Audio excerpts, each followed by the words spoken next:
Black Lives Matter. Black Lives Matter is under a lot of scrutiny right now after the leader of Black Lives Matter suddenly and miraculously ended up buying millions of dollars worth of real estate. I thought that I would kind of break some of this down for you today on the Black Financial Channel. So get comfortable, buckle up your seatbelt. We're going to talk about Black Lives Matter and that $3 million worth of real estate that the founder just bought, and what this means for the organization, and why other leaders of Black Lives Matter, the local chapters, particularly in New York, are calling for a financial investigation into her source of funds. I'm going to break this down for you. Get started. Let's get started. Hit the thumbs up button. We're going to get cracking right now.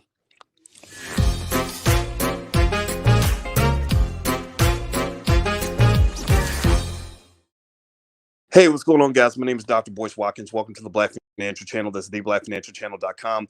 Do me a favor, hit the thumbs up button, share button, subscribe button. This is Black media, Black-owned media. We try our best to give you the truth and to help fulfill the Black agenda. And you can learn more about our agenda at theallblackagenda.com, where we have the $5 a day investing plan. We have all kinds of other resources, Ice Cube's contract with Black America, and a lot of things that can help you to move forward, because I don't believe that we're going to move forward unless we do it. I ain't waiting on them other folks. But here's the deal. Give me a yes or no in the chat if you heard about what's going on with the leader of Black Lives Matter. This has been really a fascinating thing I've been talking about on my Instagram. In case you don't know, on my Instagram, we have really interesting conversations. My Instagram is The Real Boyce Watkins. I'll put it up on the screen so you can follow on the gram, because I need intelligent Black people to follow me on Instagram. All the stupid people are going to get blocked out and kicked off, because I ain't got time for no nonsense. So if you are a builder and you're an intelligent Black person, you can appreciate critical thought, feel free to follow me on Instagram here. So give me a yes or no if you heard about what's going on with Black Lives Matter and the money. Apparently, the leader of Black Lives Matter, Patrisse Cullors is her name. She's 37 years old.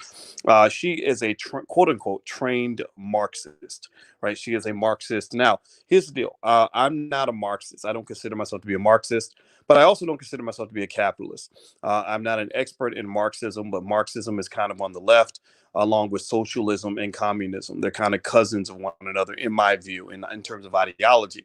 Well, one thing that you wouldn't expect is you would not expect a Marxist to have $3 million worth of real estate that she purchased from right after raising 90, and I believe it's even more, 90, $100 million, whatever the number was, through this activism, where your goal is to destroy the capitalist greed and and all these other things. Whatever, okay, fine, you can believe that, but it was really surprising for a lot of people to find out that Patrisse Cullors, the head of Black Lives Matter, a supposed trained Marxist, was buying all this property. I'm going to read some of this article to you, and then I'm going to kind of give you an interpretation of it. And so here's what's going on. So it says here, this is according to the UK Daily Mail. Patrisse Cullors, 37, recently bought a plush property in Topanga Canyon in a Tony area of Los Angeles for $1.4 million. She also bought, this was a big surprise to a lot of people, she also bought 3 other homes in the past 5 years. So this lady got a lot of houses. Tell me, answer me in the chat, y'all. What's 3 plus 1? I can't remember. I have a master's degree in mathematics, but I can't remember. It was a long time ago since they taught me what 3 plus 1 is. What's 3 plus 1? How many houses does this lady own? 3 plus 1. Now, mind you, we talk, okay, 4. Thank you, Jordan Salas. I needed that. I forgot that 3, because I thought, because media be lying. Media be telling you that 3 plus 1 is 187. The next day they tell you, no, actually 3 plus 1 is -2. Last time I checked, 3 plus 1 was 4. So the founder of Black Lives Matter, Patrisse Cullors, the 37-year-old Marxist / socialist activist for the poor, according to this article, has bought 4 houses in the last 5 years. That's a lot. I know a lot. Most millionaires I know don't have 4 houses. Most millionaires, don't get me wrong. I'm not saying there's anything wrong with buying rental property. There's nothing wrong with owning real estate. We talk about wealth all the time. We talk about Black wealth. I told you guys, Black wealth is very important. But one thing that's really hilarious to me is I will hear from my friends, my beloved friends who are Marxist, socialist, communists, who somehow have been misled into believing that in order to fight for the liberation struggle, you must be a Marxist, you must be a socialist, you must be a leftist. I'm not trying to say there's anything wrong with that. I actually, from my studies of Marxism, and I haven't done in-depth study, but I can give you some basic ideas of Karl Marx. Some of Karl Marx's ideas are actually pretty good.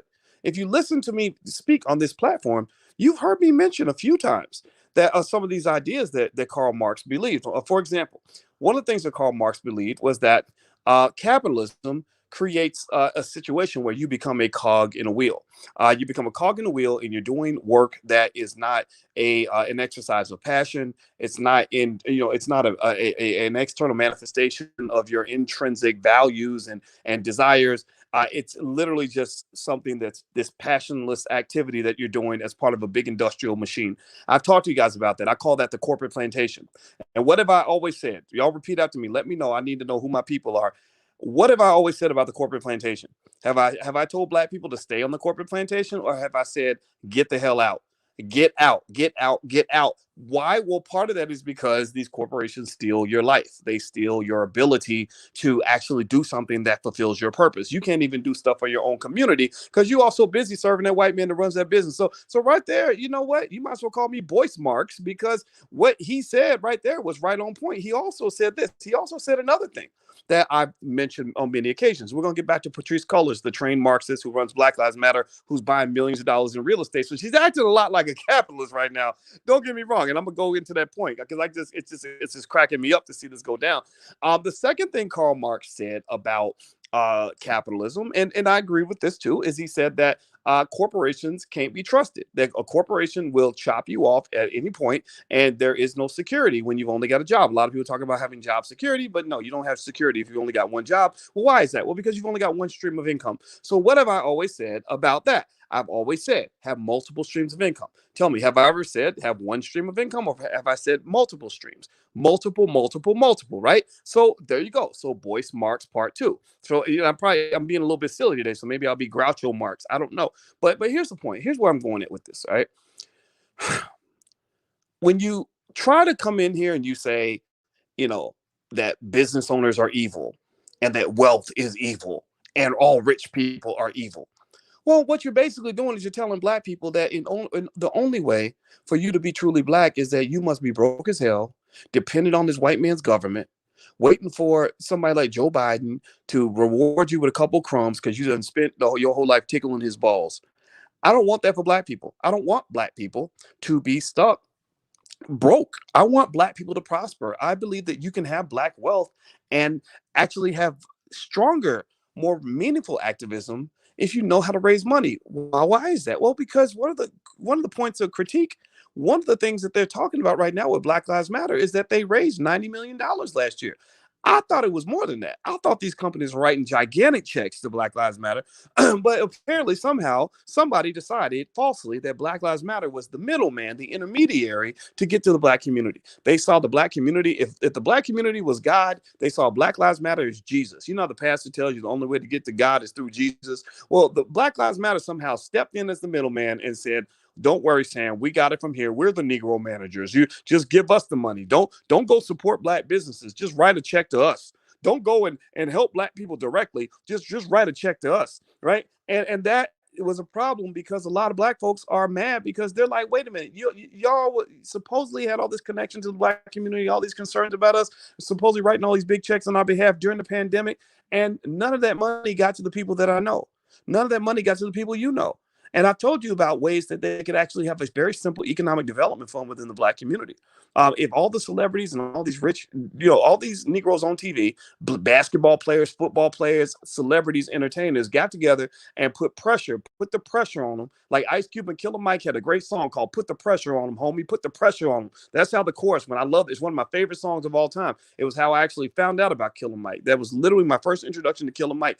Put the pressure on them. Have them put together a $1 billion economic development fund that will allow for low interest and no interest loans to black owned businesses, and have a council of trusted black people who are stewards of the money. Have individuals from the hood, from the community, who are wired in, linked in all the way to the bottom, who can make sure that money is getting to black business owners who need that money. That's how you can help the community. Stop all this. I wrote a check to Black Lives Matter and then the money disappeared, but yet somehow the owner or the founder of Black Lives Matter ends up buying $3 million worth of real estate That's going to make people suspicious. Now, here's what's going on. Do me a favor, hit the thumbs up button, hit the share button, hit the subscribe button. Alicia's waiting for me to go running, so I don't have much time, but I had to jump in and talk to my people and let you guys know what my interpretation of this was. The Black Financial Channel, that's the URL.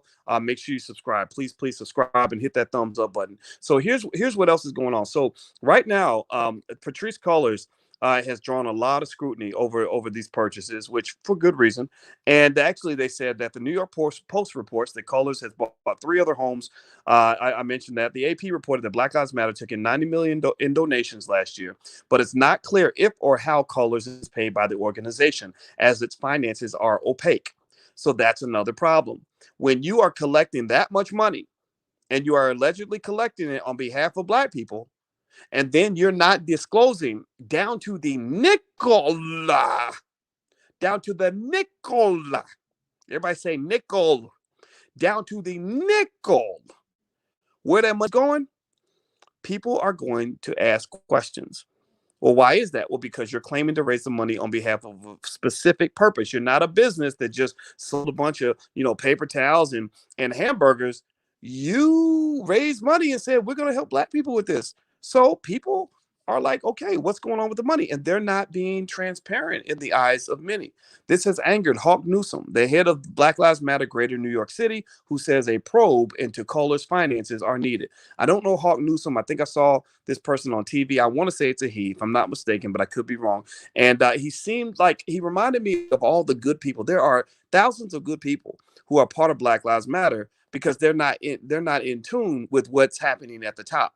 They're connected because they agree with the ideology that Black Lives Matter. We all do. But then there are some of us who went to the website and read the whole Black Lives Matter platform, which really sounded like white liberalism in blackface. It was white leftism in blackface. That's what it was. That's why the founders, if I'm not mistaken, the 3 founders of Black Lives Matter are all Marxists. Nothing wrong with being a Marxist. I told you, Karl Marx had some good ideas, but I don't think Marxism is the answer for Black people. Black love is the answer for Black people, right? Communism is not the answer for Black people. Black wealth is one of the answers for Black people. Socialism is not the only answer for Black people. Black power is the answer for Black people. Black education is the answer for Black people. Black family is the answer for Black people. Black institutions is the answer for Black people. Stop coming in here with these pre-manufactured, pre-made leftist ideologies or right ideologies. Same thing is true for the right, and somehow thinking that you can put a Black face on it and that's going to be the solution. We have figured out that our number one problem as Black people is the oppression that comes from white people. And some of those white people who oppress you happen to be on the left, and some of them are on the right. So when you come in and you say, hey, Negro, we want you to be a communist in blackface, and somehow think that's going to be a real solution for Black people, you can get the hell up out of here, because that is about the most uncreative, unoriginal, pathetic, low-level thinking that I can come up with. Let me keep going. Hit the thumbs up button. So here's what Hawk Newsom says. Hawk Newsom says, if you go around calling yourself a socialist, you have to ask how much of your own personal money is going to charitable causes, he said to the publication. It's really sad because it makes people doubt the validity of the movement and overlook the fact that that it's the people that carry this movement. And I agree with that. You see, one of the interesting things, and this goes back to Tamika Mallory selling Cadillacs and all that other nonsense, is that unfortunately with these movements, there's no real effort to actually solve a real problem. There's no real effort to actually end the suffering in the Black community, because if they end the suffering, then these Negroes will be out of a job, right? So what instead happens is you get these social justice superstars, these civil rights superheroes that are well marketed and well branded, and then next thing you know, they become part of the establishment. They start doing Cadillac commercials, they start appearing at the Grammys, they start getting Oscars and shit like that. They start giving guest lectures at Harvard University and speaking engagements from white liberals that pay them lots of money to talk about how terrible it is to be Black. Those people are not the ones who are ever going to solve a single damn problem in the Black community. And one thing they can do, though, is I think that they do draw good awareness. That's why I'm not completely critical of Shaun King. I think Shaun King does a good job of drawing awareness. Now, solving the problem, that's a whole other thing. But I don't think Shaun King's all bad. I don't think any of these people are all bad. But what I am telling you is that more is required. when you're talking about really elevating and building the community, more is required. Like, I know that when Vicky Dillard challenged Tamika Mallory on the Cadillac commercial, Tamika, of course, she feels like she's better because she's been validated by white people. So I think My Son, the rapper, much respect to My Son, but My Son was off point when he said, well, you'll never get access, Vicky, you'll never get access to Tamika by talking about her like that. And that statement alone was very condescending, because somehow you conclude that because Vicky's not validated by white people, that she needs to somehow get access to Tamika. What makes Tamika Mallory more relevant than Vicky Dillard? There's nothing that makes her more relevant, because when you talk about street cred in the community from black folks in our space, Vicky wins hands down. Vicky Dillard's like level 9. Tamika Mallory is about a 4.2. So at the end of the day, what I'm saying to you is, before you talk about whether or not Vicky can have access to Tamika Mallory, you got to ask whether Tamika Mallory can have access to Vicky Dillard, because Vicky's the queen in my mind. Tamika's a nice lady. I know Tamika and I know Vicky. If you gave me a choice, I'd rather go hang out with Vicky. And that's the B1 philosophy. Same thing. I lived on the same block. I'm not kidding. When I was in Chicago, I lived a block and a half away from Barack Obama. I lived a block and a half away from Louis Farrakhan. I went to Farrakhan's house 3 or 4 times in a 2 or 3 year period. I never tried to go to Obama's house once. Why is that? Well, because I wanted to go talk to the man who I felt had a real solution for black people. I wanted to talk to the man who I felt really loved me because I'm black, not despite the fact that I'm black.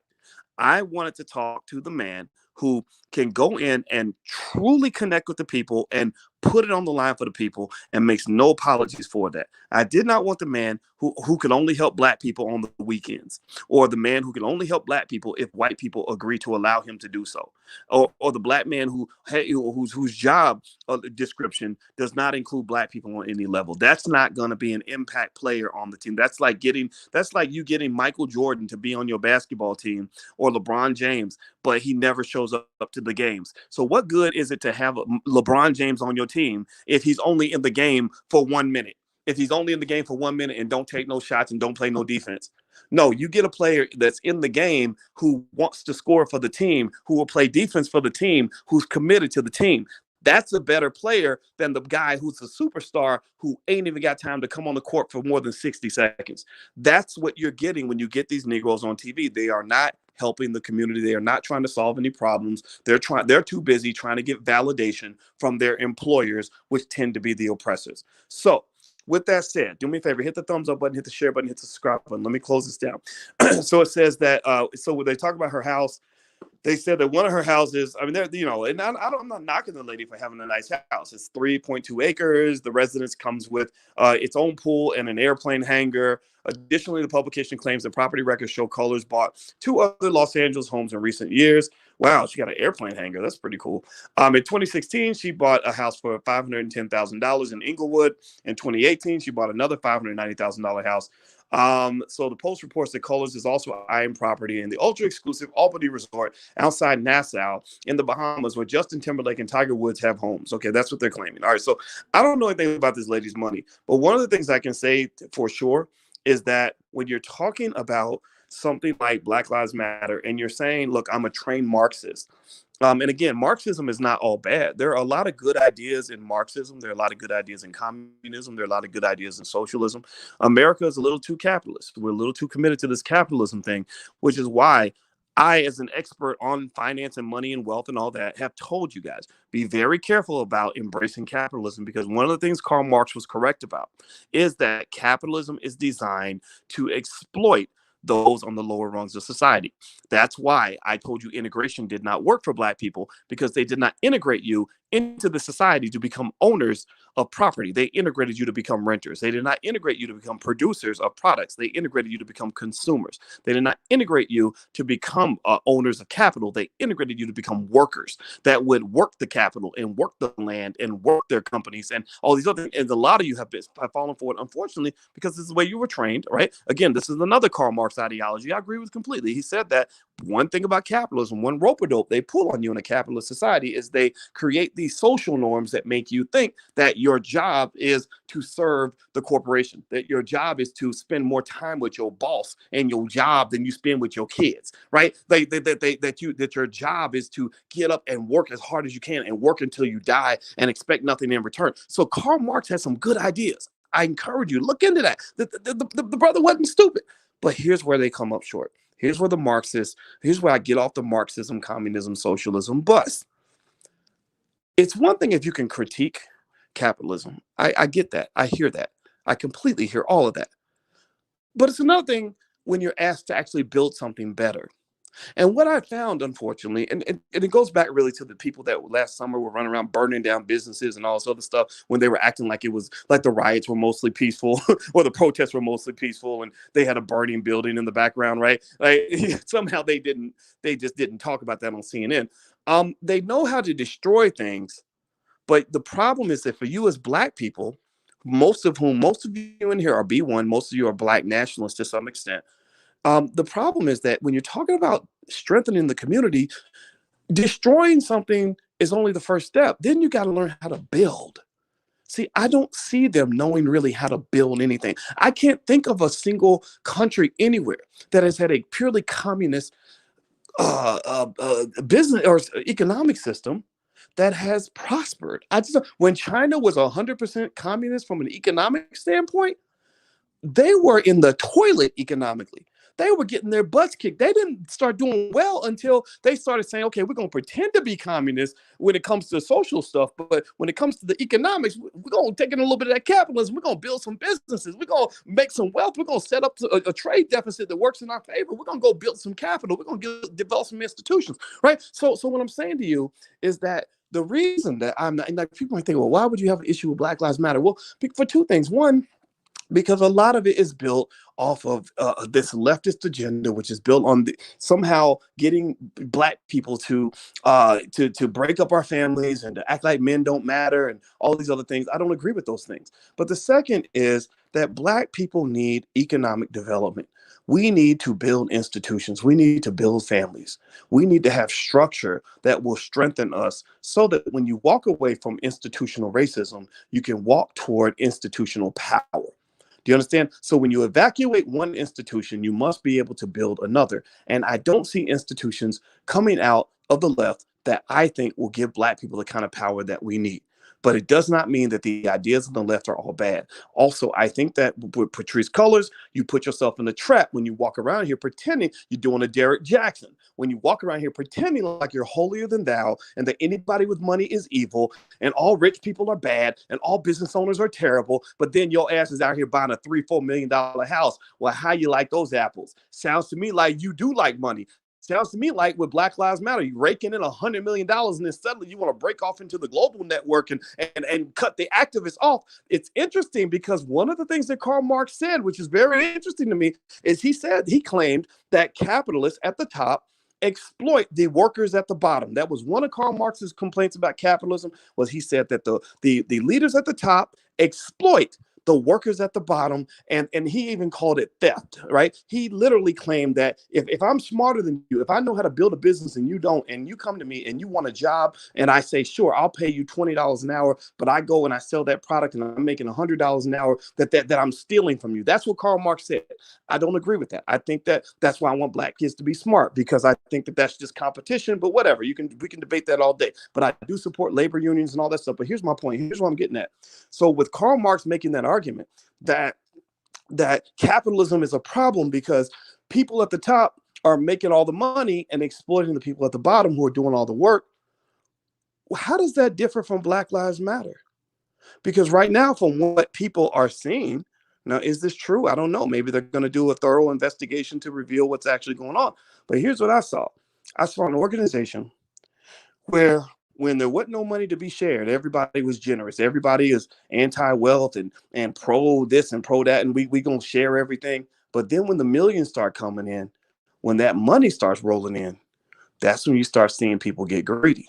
That's when you start seeing the global network, which from what I saw, sort of snapped itself off of the organization and said, okay, we're going to keep the money over here, and we're going to keep the money in our pocket and in our space and in our control, and we're going to cut off the local chapters. So now in Black Lives Matter, what you see is that the local chapters are pissed because they're like, wait a minute, when all these millions of dollars were coming in, you're keeping this money and you're not telling us where this money's at. And then on top of that, you're showing up buying $3-4 million houses. Something don't seem right. And I can tell them just, again, I have a PhD in finance, and I can tell you, if you follow the money, something isn't right. Something does not smell right. And I think they have a reason to be concerned. So do I think that this lady is a crook necessarily? I don't know. For all I know, she could have some other stream of income that's paying for all of this. But even then, you can't tell me for 1 second that all her streams of income are completely independent of her role as the founder of one of the most impactful or one of the most recognized social organizations in the country. What happens is that when you remember when, here's an example. Remember when Donald Sterling for the Clippers, that old racist white guy who was calling black people all kinds of names, Donald Sterling from the Clippers, turned out that he made these massive donations to the NAACP. And that was part of the reason why the local NAACP never checked him on his BS, because he kept writing big checks. Well, that's kind of what happens with a lot of organizations. When all that money's flowing in, there are connections that you form with corporations where they say, this has nothing to do with the activism, but we just think that you're really good. You're a really good social worker, so we're going to hire you to be on our board and pay you $250,000 to be on our board. Now, the reason they're putting you on the board is because you are the head of Black Lives Matter, or because you're the head of the National Action Network, or because you're a leader in the NAACP. And that's kind of how the dope dealer might hire the police officer's son for a summer job. Or maybe you have scenarios where the college athlete is gonna get, one of the boosters hires him to sell cars and sit in the office all summer, but he's making $200 an hour, right? It's like these little subtle ways that people sneak money into your pocket that is connected to the fact that you are in a position of power. So I'm not making fun of Black Lives Matter and saying, oh gosh, you guys are terrible, you guys are worthless, you guys are crooks, you're scammers, nothing like that. I'm not here to say any of that, but I am here to say that this whole, like this whole Marxist leftist ideology, that's not going to solve black people's problems, no differently from this Democrat Republican stuff. That's not going to do it either.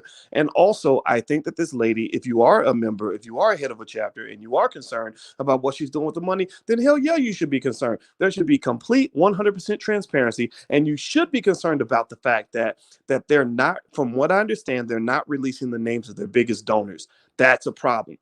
When black people, just like the same way, when you eat food, you should know what's in the food. When you consume media, you should know what's in the media. Well, when you are following a movement, you must know who's funding that motherfucker. Because if you don't take the time to find out who's funding that movement, then the movement's going to take you places that you never thought you would go. And that's why a lot of people don't trust Black Lives Matter. Well, I got to rock out. I love you guys. Please hit the thumbs up button, share button, subscribe button before you go.